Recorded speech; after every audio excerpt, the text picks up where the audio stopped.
Muhammad jechuun waan barbaade sa'aatii barbaadetti yoo nu kootu jennee ni dhufaa.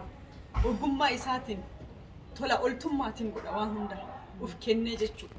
Sa'aatii isaa maallaqa isaa wareegee ogummaa isaa waan inni sila nuti Oromoof bakka ka kennu ta'e namni nuti gaafa namni du'ee nama galateeffannaa gaafa namni du'ee boonnee siidaa dhaabnee fi guyyaa du'aa guyyaa maali jenna garuu Muhammad dhugaa hedduu si galateeffanna dhugaan boo inatti tola dhugaa maaliifi yeroo OMN sanis tola oltummaan wanda hagam takka ifaajaa akka turtanii beekna gaafa OMN ijaarame gaafa namni hundi itti ka'ee miidiyaa sanirratti diiguuf deemu ati halkanii guyyaa teessee achi Holland Amsterdam bakka jirtanitti teessee mana keessa teessee sa'aatii dheeraa godhaa turte. Ati nama hin ganne nama hin jijjiiramne sabboona dhugaa hedduu ulfaadhu galatoomi jenna bullukkoo si uffisnaan.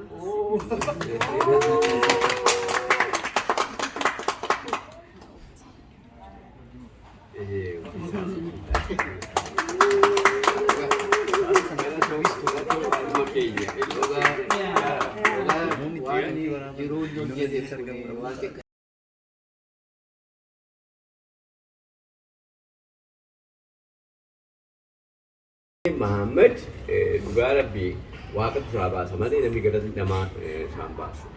Maatii isaan gatee halkanii guyyaa eessa godhee Faransaayii deemee Faransaayii deemee iddoo deemee hundumaa waliin deemee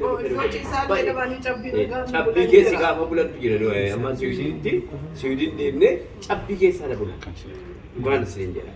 Ani immaan kun qaba rabbi duwwaan isaa nyoo haa godhu malee rabbi duwwaan isaa qabatu malee nuti akka namaatti waan qabanu. Qabbii isaa bilisummaati.